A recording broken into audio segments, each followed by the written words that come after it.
Olá, então estamos de volta com nossos vídeos sobre termodinâmica e física estatística.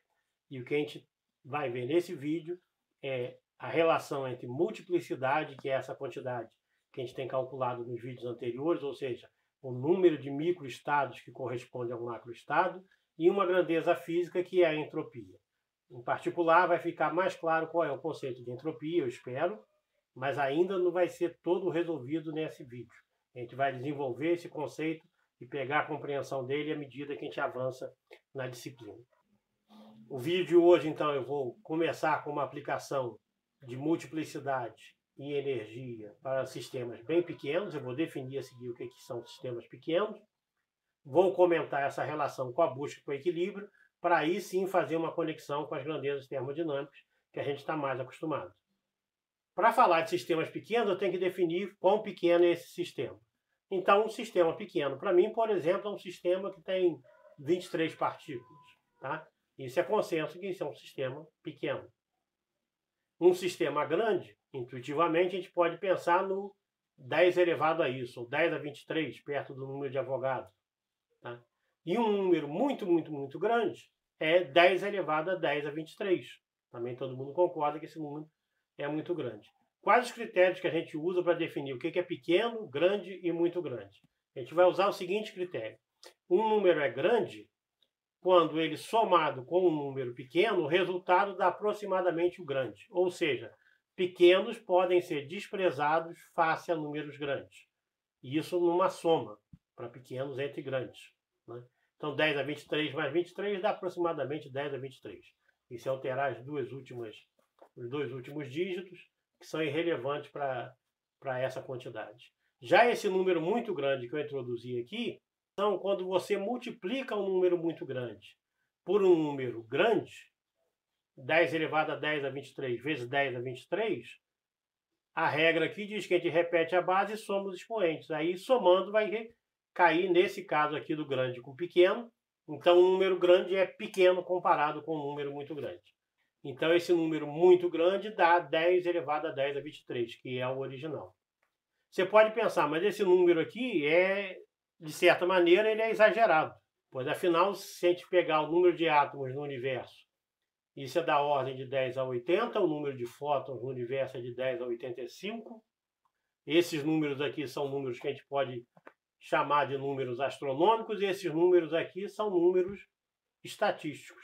É só a gente lembrar que essa quantidade, multiplicidade que a gente estava calculando, ela depende de um n fatorial. Se você tem 10 a 80 partículas, ou 10 a 80 átomos, o número de estados vai ser 10 a 80 fatorial, que é da ordem de 10 elevado a 10 elevado a 80. Então, números muito grandes, como eu defini aqui, podem não existir no sentido, ou podem não acontecer no universo, em termos das partículas materiais, dos fótons, do que a gente tem disponível no universo. Mas em termos de número de estados, é bem possível que eles ocorram. Então, definidos o que são números pequenos, grandes e muito grandes, vamos então continuar com a nossa análise com o sistema pequeno. Novamente, eu vou pegar o sistema mais simples que eu consigo imaginar para introduzir essas noções, que é um sistema de 2 níveis. Então, sistemas de 2 níveis, a gente já calculou no vídeo passado qual é a multiplicidade de estados. Se um sistema pode estar em 2 estados, o número de maneiras que você pode colocar n sistemas num dado estado é n fatorial, onde é o número total de sistemas. Esse é o que vai estar no seu estado de interesse, e esse aqui é o que vai estar nos outros estados, que é exatamente o que sobra. Né? Então, essa conta está no vídeo anterior, para quem quiser relembrar como é que a gente faz a combinação dos nzão elementos tomados nzinho a nzinho. Isso aqui é um número, é uma contagem de maneiras. Então, a gente precisa associar isso com grandezas físicas. Para isso é que existem os sistemas de 2 níveis. Então, sistemas de 2 níveis são considerados sistemas em que apenas 2 níveis de energia são acessíveis. Um em 0 e outro em epsilon, por exemplo. Eu podia escolher qualquer unidade aqui. Mas escolhendo esses 2 níveis 0 e epsilon, a energia total do sistema, dado que eu tenho nzão partículas, vai ser o número de partículas que eu tenho no estado epsilon. já que todas as outras, as Nzão menos Nzinho, contribuem com 0 para a energia. Então eu consegui transformar essa expressão que eu peguei no vídeo anterior para a contagem de 2 estados, tipo cara ou coroa, transformar numa grandeza agora física, que é a energia. Agora eu posso falar o número de estados que tem uma dada energia. Para esse nosso conjunto de sistemas de 2 níveis, que são 4 deles, né? O número de estados, o sistema composto os Nzão ou Nzão igual a 4 partículas, o número de estados com uma dada energia vai ser N fatorial, isso é uma constante. O número de estados que tem na energia E, que é na energia epsilon, que é Ezão dividido por epsilon, e esse aqui é Nzão menos Ezão dividido por epsilon. Em resumo, o que a gente fez nesse slide foi converter um número de análise combinatória, uma contagem, para uma grandeza física, que é o número de estados com uma dada energia. Agora que eu consegui relacionar com a energia, para transformar isso num sistema termodinâmico, eu tenho que introduzir temperatura. E como é que eu introduzo temperatura num sistema como esse? Vamos pegar a nossa definição de temperatura que a gente tem desenvolvido até agora. Então, temperatura é quando 2 sistemas são postos em contato, né, e permitem interagir termicamente, o estado de equilíbrio, o estado final do sistema, o estado de equilíbrio, guarde bem essa expressão, é dado pela temperatura dos 2 corpos sendo iguais, se eles começam com uma dada diferença de temperatura. Para introduzir temperatura, então a sugestão é fazer o seguinte, é pegar 2 sistemas de 2 níveis e botar esses 2 sistemas para interagir. Quando os 2 ficarem no equilíbrio, eu vou ter a temperatura de um igual à temperatura de outro. E aí vai aparecer a temperatura. Então eu tenho 2 sistemas. Meu sistema agora, olha como é que a palavra sistema vai ser usada aqui diversamente, né? Eu tenho um sistema que é meu sistema isolado, que consiste de 2 sistemas. Esse aqui, o vermelho e o amarelo, tá? Cada um desses aqui também é um microsisteminha. Mas vamos lá. Então tenho esse sistema é permitido interagir com esse, mas como é só permitido interagir termicamente, então a energia que um variar ou ganhar ou perder, o outro vai perder ou ganhar, e no final todos vão ganhar e todos vão perder, algo parecido com isso. Então aqui a gente tem a energia do sistema isolado. Vamos contar agora não o número de configurações de cada sistema, mas o número de configurações do sistema como um todo. Então eu fiz aqui uma tabela. É a energia do sistema, essa é a energia que o primeiro sistema vai ter, a energia que o segundo sistema vai ter, o número de estados do primeiro, o número de estados do segundo e o número de estados do sistema total formado pelos 2 subsistemas. Para energia igual a 0, só existe uma maneira de eu ter energia 0. É que se todas as partículas do sistema 1 e todas as partículas do sistema 2, todas elas estiverem no estado 0. Então a energia de 1 é 0, a energia de 2 é 0, o número de estados que eu posso colocar todas as partículas do estado 1 no nível 0, o número de maneiras que eu posso fazer isso é uma só. É todo mundo naquele estado. Isso vale também para o segundo. E o número de estados que eu tenho do sistema total também é 1. Essa é a única maneira. A gente vê que é o produto desse cara por esse aqui. Se agora eu parto para energia igual a 1. Energia igual a 1, eu posso ter ou a energia igual a 1 no primeiro sistema, ou a energia igual a 1 no segundo sistema. Ou uma bolinha vermelha em cima, ou uma bolinha amarela em cima. De quantas maneiras eu posso ter uma bolinha vermelha em cima? Isso são de 4 maneiras. Afinal, eu tenho 4 bolinhas e elas são facilmente identificáveis. A 1, a 2, a 3 e a 4. Está na ordem dela. Então, de 4 maneiras eu posso ter energia 1 no primeiro sistema. E de quantas maneiras eu posso ter 0 no segundo? Isso eu já calculei aqui. Isso é de uma maneira. De quantas maneiras o sistema total vai ser arrumado? Vai ser também de 4 maneiras, que são as 4 que variaram esse daqui. Esse aqui manteve fixo. Se eu considerar a situação simétrica, eu posso ter E1 igual a 0, E2 igual a 1, ômega 1 igual a 1, ômega 2 igual a 4 e também o ômega igual a 4. Ou seja, O número de maneiras de ter energia total 1 são 8. 4 para 1 no primeiro e 4 para 1 no segundo. Se eu faço agora energia 2, a coisa fica um pouco mais complicada, não é muito difícil, né? Mas para energia 2, eu posso ter as duas partículas no 1, as duas partículas no 2 e posso ter também esse caso que é uma partícula aqui e uma partícula aqui. A energia 1, C1 e a energia 2, C1. De quantas maneiras eu posso ter duas partículas vermelhas em cima e nenhuma embaixo? Nenhuma embaixo eu já calculei, é 1, e duas em cima é a combinação dos 4 tomado 2 a 2. Isso dá 4 vezes 3, dividido por 2, que dá 6. Então, o número de estados que eu tenho com duas partículas no nível 1 e nenhuma no 2, isso dá 6. O número de estados que eu tenho na situação simétrica também é 6. E 1 em 1, de quantas maneiras eu tenho? Ora, eu posso escolher 1 aqui de 4 maneiras, posso escolher 2 aqui de 4 maneiras, e para cada um que eu escolho aqui, eu tenho 4 daqui. Então, eu tenho que multiplicar esses dois estados, é o princípio fundamental da contagem. Então, o número de estados é 16. Então, você vê que, sem colocar nenhum agente externo, é mais provável que eu encontre o sistema com energia 2, o sistema total com energia 2, é mais provável que eu encontre a situação em que a energia está dividida igualmente entre os dois sistemas, tá? Um para cada um, porque existem 16 maneiras de fazer isso. Existem 6 maneiras de colocar a energia num sistema, 6 no outro, mas é um pouco mais provável que a energia seja distribuída igualmente.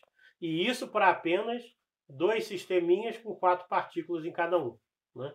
Se aqui, ao invés de 4, fosse 10, isso seria 10 vezes 10 e ia dar 100. Tá? Então, ia aumentar a probabilidade de eu encontrar a energia dividida. Quanto maior o número de partículas em cada sistema, maior é a chance de eu encontrar o sistema com a energia dividida igualmente. Continuando a nossa saga, energia igual a 3, eu posso ter 3 e 0, 0 e 3, 3 partículas aqui. 3 partículas de um lado é fácil, é de 4 maneiras, porque escolhendo 3 aqui é a mesma coisa que escolher uma que vai ficar aqui embaixo. Então é o caso simétrico do que eu já fiz anteriormente. Então 3 e 0 é 4 e 1, existem 4 maneiras, 0 e 3 é simétrico, mas eu posso ter 2 e 1 agora. 2 e 1, como é que é? 2 eu já calculei o número de maneiras de ter duas partículas num dado subsistema, isso dá 6, calculei aqui. Então agora vai ser 6 aqui. E de quantas maneiras? Aqui faltou, aqui era 4. Está errado, depois a gente conserta. Então é 6 vezes 4, 24.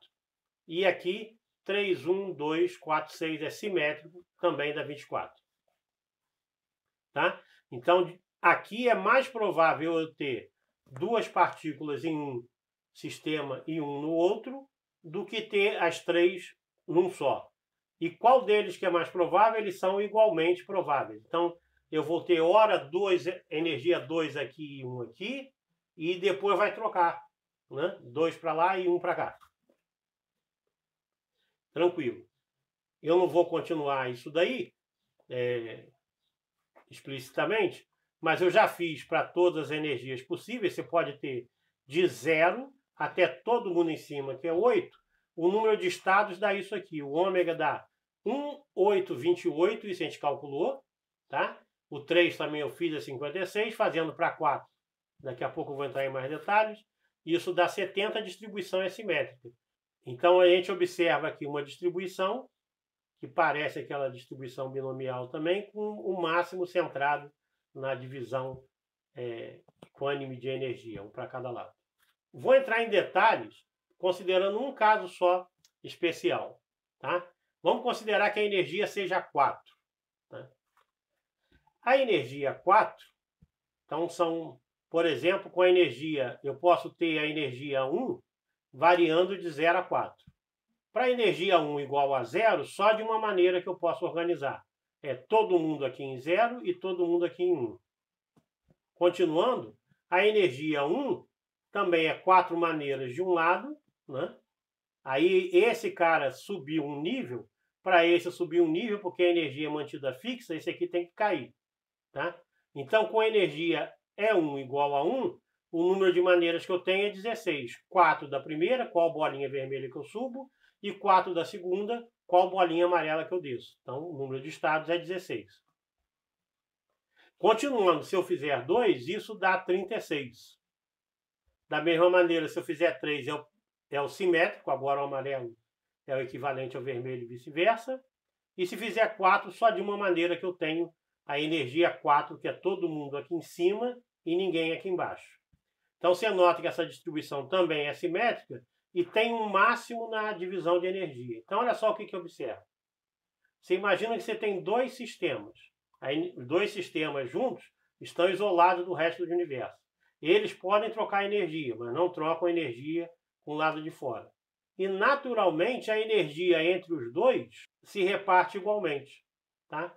O que fez a energia ir de um para o outro? Nada, apenas a probabilidade de você ter os dois divididos é maior do que ter mais de um lado do que do outro. Tá? Se você considerar um estado qualquer, por exemplo, esse aqui, 1, 2, 3 embaixo, 4 em cima, 5, 6, 7, 8 em cima, esse estado tem a mesma probabilidade de ocorrência do que qualquer outra combinação. O que acontece é, o macroestado com energia 2, esse sim tem maior probabilidade que o macroestado de energia 1 e o macroestado de energia 3. Por que todos os microestados têm a mesma probabilidade? Isso a gente considerou como postulado da física estatística. Mas a consequência é a probabilidade desse sistema aqui, por exemplo, desse estado aqui, ir para a energia 4 com esse subindo e esse descendo, é a mesma probabilidade de acontecer o reverso, que é ele estar todo mundo aqui em cima, todo mundo aqui embaixo, e esse descer e esse subir. Por quê? Porque essas probabilidades são dadas pelas leis da física. E as leis da física, a gente já viu, são simétricas em relação ao tempo, são invariantes à direção do tempo. A lei de Newton é assim, né? dp/dt é igual a menos dp menos dt. Se o tempo vai ao contrário, a velocidade vai ao contrário, a força permanece invariante. Então, como as leis da física são simétricas, a probabilidade de você ir de um microestado para outro é sempre a mesma. No entanto, a probabilidade de ir de um macroestado para outro e voltar, essas são diferentes, mesmo as leis da física sendo simétricas. Esse critério de assimetria no tempo vem porque alguns estados têm mais macroestados, mais microestados do que outros. Mas a gente parte, inclusive, da simetria das leis da física, para dizer que a probabilidade de ir de um estado para o outro é igual de ir do outro para um. Tá? Então é bastante interessante a gente recuperar a assimetria. Então a gente vê que a assimetria vem por essa distribuição de microestados, caracterizando um estado com uma dada grandeza macroscópica, que no caso eu estou considerando energia. O que a gente viu até agora é que no equilíbrio alguns macroestados são mais prováveis que outros, mesmo que os microestados sejam todos igualmente prováveis. Isso acontece porque alguns macroestados têm mais estados que outros microestados. Isso deve acontecer, essa igualdade de probabilidade de microestados e a desigualdade do macroestados, deve acontecer no equilíbrio. Então vamos estudar agora o sistema, como que esses dois sistemas em contato, eles vão para o equilíbrio, ou a busca pelo equilíbrio. Então aqui em resumo, todos os microestados são igualmente prováveis, os macroestados com o maior número de microestados são mais prováveis. Se o sistema é grande, essa probabilidade do macroestado mais provável é cada vez maior comparada com os outros. Então, o sistema vai praticamente ficar restrito a poucos macroestados. Isso aí dá para a gente lembrar bem daquela animaçãozinha que eu mostrei no vídeo anterior, em que a gente aumentando o número de estados, a multiplicidade aumenta violentamente com o número de partículas. E os dois sistemas interagentes termicamente, eles não ficam no estado em que um deles tem mais macroestado. O que importa é o macroestado do sistema conjugado, dos dois subsistemas. Aquele macroestado do sistema completo que tiver maior número de estados, o sistema acaba ficando nele, no equilíbrio, por mais tempo ou com maior probabilidade. E agora, por outro lado, essa é a grande sacada, é que temperatura é a grandeza que define esse estado de equilíbrio. Quando as temperaturas são iguais, esses estados, né, a gente considera que o sistema está em equilíbrio. Então eu vou usar agora essa dica para tentar pegar a temperatura a partir do fato que o sistema vai para o máximo dessa função multiplicidade. E é essa matemática que a gente vai fazer a partir de agora. Para a gente encontrar a situação mais provável, a probabilidade de eu encontrar o primeiro sistema, que é o meu sistema de interesse, com energia é 1, ela é proporcional ao número de estados que eu tenho de energia é 1 e o número de estados que tem no sistema 2 com energia é 2. Aqui tem uma constante de proporcionalidade, porque isso aqui é uma probabilidade. O número de estados de energia é 1, né? Vezes esses caras aqui, o ômega 2G é 2, isso aqui dá um número maior do que 1, eu tenho que botar o C para virar uma probabilidade, e esse daqui sai da condição de normalização. Mas a gente não precisa nem se preocupar com ele por enquanto. Como essa grandeza aqui, o ômega de é 1, a gente viu nas animações do vídeo passado que essa grandeza cresce muito rapidamente com o E1, ou seja, com o número de estados no dado do estado superior. Isso aqui cresce muito rápido, cresce da forma fatorial, isso aqui cresce muito rápido e são funções que vão dar trabalho. Então eu vou tomar o logaritmo, que é mais cômodo. O logaritmo é uma maneira da gente amansar as funções que crescem muito rápido. Então, amansando essa função, tomando o logaritmo, eu obtenho que isso é logaritmo de C mais logaritmo de ômega 1 mais logaritmo de E2. E o que eu quero buscar aqui é encontrar o máximo desse P1. Qual é o estado de energia que tem maior probabilidade? Porque ele é que vai dominar o meu sistema. Para encontrar o máximo é fácil, é só você pegar a derivada e igualar a zero. Então a gente pega a derivada do log de PI E1 em relação a E1, some a constante de normalização, por isso que eu não me preocupei em calcular quanto ela vale, e eu encontro essa derivada em relação a E1 e essa derivada aqui do ômega 2 também em relação a E1. Só que o ômega 2 é uma função de E2, ou de E menos E1, já que E2 mais E1 está fixo para E, que é um sistema isolado. Então a derivada em relação a E1 é igual a menos a derivada em relação a E2, porque E2 está relacionado com menos E1. O que significa que no equilíbrio, para o valor E1 tio, que é o mais provável, né, essa derivada deve ser zero, porque P de E vai ser um máximo. Ora, se a derivada é zero, significa que esse termo é igual a esse. Opa! Então, no equilíbrio, esse termo que depende do sistema 1 é igual a esse termo que depende do sistema 2. Muito bom, porque eu sei que no equilíbrio as temperaturas são iguais. E eu encontrei agora duas grandezas que são iguais, né? Isso não significa que eu tenha encontrado a temperatura. Vou mostrar por quê. Se essa grandeza é igual a essa, e as temperaturas são iguais, não significa que isso seja a temperatura, porque pode ser a temperatura ao quadrado, a raiz quadrada da temperatura. A raiz quadrada da temperatura desse sistema é igual à raiz quadrada da temperatura desse sistema. O quadrado dessa é igual ao quadrado dessa. Pode ser o inverso, pode ser o logaritmo, pode ser qualquer coisa. Como é que a gente descobre a relação dessa quantidade aqui com temperatura? Ômega é um número de estado. O logaritmo do número de estado, logaritmo do número de estado, é um número. Então isso aqui é um número e isso aqui tem dimensão de energia. Então a gente tem aqui uma grandeza que tem o inverso da energia. Como é que eu relaciono energia com temperatura? Isso a gente já viu nos slides passados, nos vídeos passados.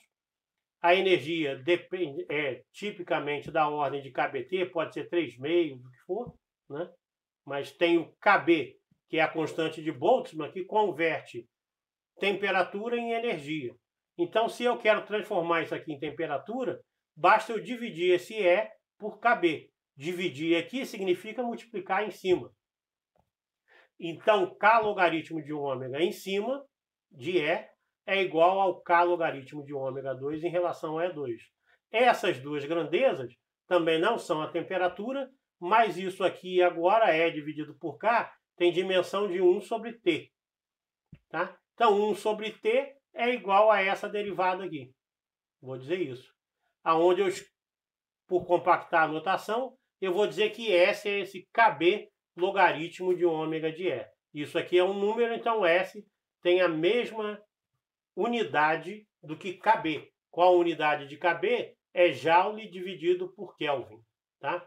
Então, essa quantidade é que eu vou chamar de entropia. S é igual a K logaritmo de ômega. Então, o que é a entropia? A entropia está relacionada, através de um logaritmo, a entropia está relacionada com o número de microestados que um dado macroestado de energia tem.